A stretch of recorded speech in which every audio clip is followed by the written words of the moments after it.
going on? Captain Paul here for 8-Bit Gaming, and the NHL 23 trailer came out. The beta came out as well. If I got an invite to that, played the beta, but I kind of want to watch the trailer, kind of go into what I saw when I played the beta, and we go from there. So let's do this right now, because this video got a little bit of hype and a little bit of detraction. Welcome to the EA Sports NHL 23 Gameplay Deep Dive.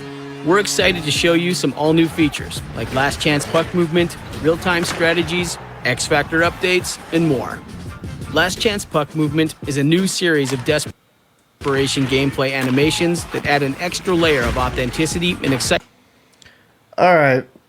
I didn't really see much of that in the gameplay. I saw it a few times where it kind of worked. A little bit wonky at times. I can get trying to get a more realistic sense of hockey, where if you're getting knocked down, you can still make a play. From when I played the beta, and I played it quite a bit, it did happen occasionally, but I don't know. This is probably one of these things I'm going to have to play the game for a few weeks and really get more of a great feel of, because the beta was about a week long. Excitement to the game. Now, if you receive any level of contact, from light bumps to heavy shoves, you'll still be able to react. Previously, when this happened, there was a loss of offensive player control to reward defense, but that never really felt authentic and mostly impeded the action. We wanted to... But your game has never really been bent on complete authenticity when it comes to hockey, with the left triggering and how people would just dance around backwards. In real life, they would get their shit rocked, but I digress. Fix that to keep the flow of the game moving and create more dynamic and unique plays. We've also added a new mechanic, where if you double tap, either shoot or pass while skating towards a loose puck, you'll be able to make a diving, desperation attempt at the puck. To make all these new desperation animations feel authentic, we focused on replicating real-world examples seen in the NHL. And what started as a small set of 25 animations expanded to the over 500 you'll find in the game. It's also important for us to ensure the feature is balanced, so we added these moves in defensive situations as well. And if a defensive player is in a good position, those desperation plays can be easily countered. To ensure authenticity, we try to keep you on your feet as much as possible before resorting to these more compromised and unideal shots. Strategies. To sum it up, I mean, with the beta, it didn't seem terrible when you used it. It wasn't awful. It just was kind of like, I guess it's another feature to add more realism to it. But, I mean, I don't know. Just kind of, like I said, this might be something I have to kind of see. Let's go. To help give you more control over the action, we've updated our strategies across the board. We've added 2 new strategies to NHL 23. The first being the 1-3-1 power play, and on the penalty kill, we've added the 1-1-2, which you might know as triangle +1 or wedge +1, that serves as a good counter to the 1-3-1. We've also added the ability to rearrange the player positions before and after the face-off, which will increase your ability to set up plays. Plus, you can now assign 3 different roles on the power play. Distribute. I think that's great, right? They needed to add a little bit more depth when it came to strategies, because that was kind of irritating at times, especially if you're playing Versus or if you're even playing Hunt. Just being able to add a little bit more diversity with the strategies like real hockey coaches would, real hockey teams would, is great. As for the roles, I mean, as long as it's balanced, right? Like if my puck carrier, or I should say my distributor, if the only thing he does is pass and he won't shoot the fucking puck, then you run into issues. But I mean, I'm fine with that. I think this series needs to keep evolving, which the past couple iterations, besides the switch to Frostbite engine in NHL 22, it's kind of lacked that. Finisher, and puck carrier. The AI will know who to distribute the puck to based on their role, position, situation, and X-Factor tendencies. We also added a new feature this year called Assisted Strategies. These will pop up in-game and let you know when there's an opportunity for your strategy to shift on the fly and give you a better chance to either get back into or finish the game. X-Factors are our most significant in-game abilities, and this year we've added a pair of new ones and updated the existing suite. The 2 new X-Factors are Trevor Zegras' Skilled Up, which lets you recreate his viral flip pass over the net, and Sarah Nurse's Relentless, which increases your ability to shoot and pass while off balance. We've also been working on retaining and balancing the existing abilities and improving the underutilized ones and how they line up with the more popular ones. AI. This year... Okay. As someone, like, the perk system was completely new last game. And I think there were some pros, but I think too many cons to the perk system, where you would have people in unrealistic shooting positions, unrealistic position, goalie positions, and they'd either make an amazing shot that goes in when they have their back completely turned, they'll do a like 180 and just slam it home 100%, and then goalies just make unrealistic saves. I'm not the biggest fan of the perk system. I feel like it adds a sense of unreal, like, just, I know it's a video game, but it just it doesn't keep to the true aspect. They keep talking about realism, but these perk systems, to me, don't feel very real. I'm more of a big sixes player, 6 versus 6. I think that's the best competitive play. I think it's just more enjoyable to get a lobby of 6 people and try to play another club or play in leagues and stuff like that. And you would know the wings usually would have one timer on for their gold perk because they're just going to clap bomb it all the time.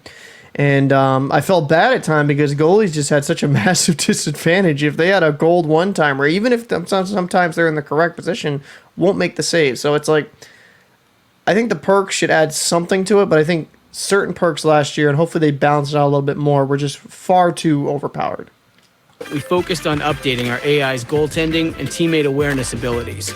AI goalies will now have access to more tools than ever, with over 300 new save animations that were previously only available to human goalies, adding more authenticity to their role. We also addressed the fundamentals, like improving goalie intelligence and ensuring we're rewarding proper positioning and puck tracking. And in an update to AI skaters, they'll now gesture to indicate when a player is open and which player is most dangerous when on the defensive side. They'll also lift their stick to show when they're taking a line change. These moments all lead to more authentic on-ice interactions and dynamic gameplay. Based on your feedback on NHL 22, we reworked Pass Assist, reducing the number of times you'll feel like you're completely off target, specifically on powered and out-of-vision passing. And to balance that, we're improving the ability to intercept or disrupt those passes if you're well positioned. But the offensive player will still be able to pass the puck behind the defender if they're positioned well, so the defenders won't act like a brick wall. We've also heard your feedback. Okay, so I think that's good. I think the passing, I will say, in the beta was a lot better than NHL 22. Now, NHL 22 had more of a skill curve when it came to learning the passing system. I just got used to it. It wasn't too bad. I can make tape-to-tape passes pretty easily and quick tap, touch passes.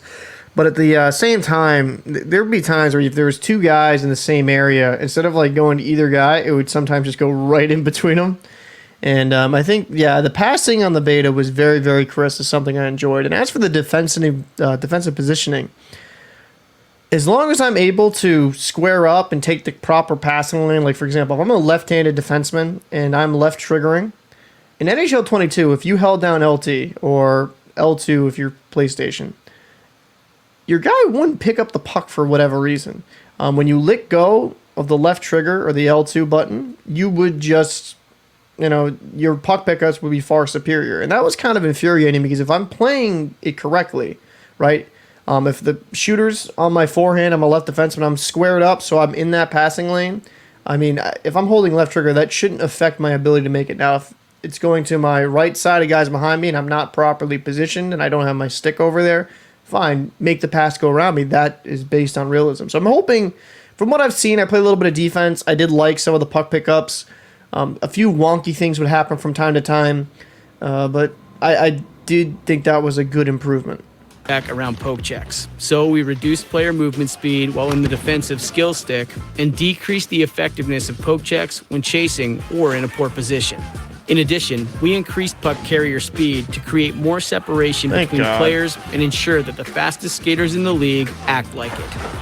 Thank you for tuning in. We'll be back in September to showcase more NHL 23 gameplay, presentation, game modes, and Hockey Ultimate Team. Okay, so as for the poke checking, that was such a pain in the ass in NHL 22 where you had guys that just were not in great positioning and would just use certain perks and just the poke check would be godly.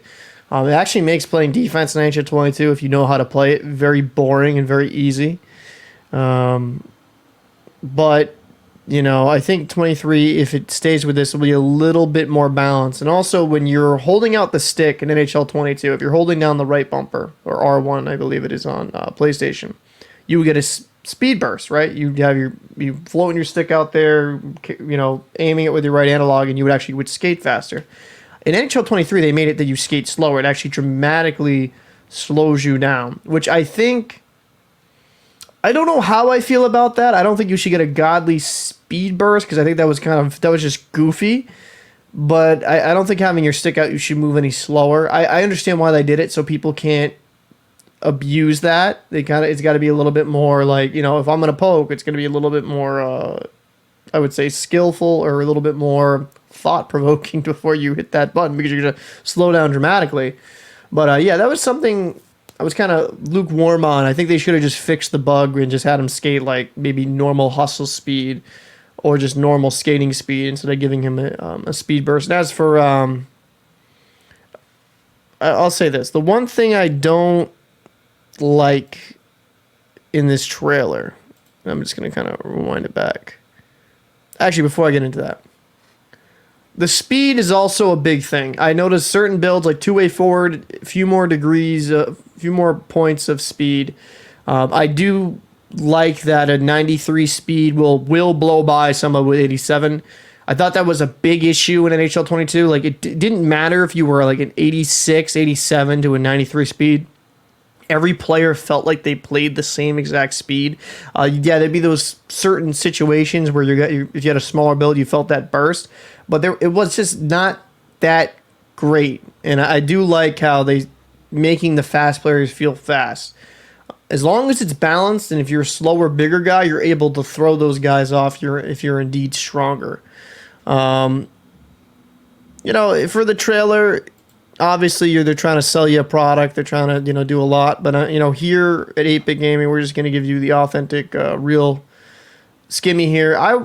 The beta had looping issues where if you had a face off, it would sometimes rewind time, get stuck in this constant loop. I mean, I'm seeing the magic puck, the super pass, where if it just goes like a ping pong ball all over the place. There's certain things in NHL 22 they haven't fixed that seem like they haven't fixed with NHL 23. If you are selling a new product, you need to improve upon the errors that are currently going on. So I'm hoping the looping issue doesn't happen again. I'm hoping the zaniness of some of the super passes, the super pokes go away to bring a little bit more realistic. If I was to kind of rate this thumbs up, thumbs down, or kind of middling, I'm going to say middling. I think some people are far too harsh on the beta. You had some guys like Nasher that absolutely hated it and didn't like it. But I think for a second year in the Frostbite engine, I think it's an improvement skating-wise, passing-wise. And, there's some things I definitely like. But the cons are that I think the goaltending needs to be fine-tuned in sixes. I mean, I feel bad for some of the goalies because they're just getting lit up. Their guys just can't make any saves. I think goaltending is a little bit too unforgiving. And, I think getting rid of some of those glitches need to be a priority. Some of these customization things are great. I mean, as long as the Zegras pass isn't completely overpowered, we're just having guys sitting behind the net and just flipping it over and it's going in every single time. I'm fine with it working every once in a while. But, I'm in the wait-and-see phase. I'm kind of like a 6 out of 10 for me on the trailer and with the gameplay. I think there's some improvements with NHL 23, but they really need to fix those bugs and make sure this is a good day one product. So let me know your thoughts down below in the comment section. I'd be interested to know your thoughts on the NHL 23 trailer. I'm Captain Paul. This is 8-Bit Gaming, and I'll see you in the next episode. Peace.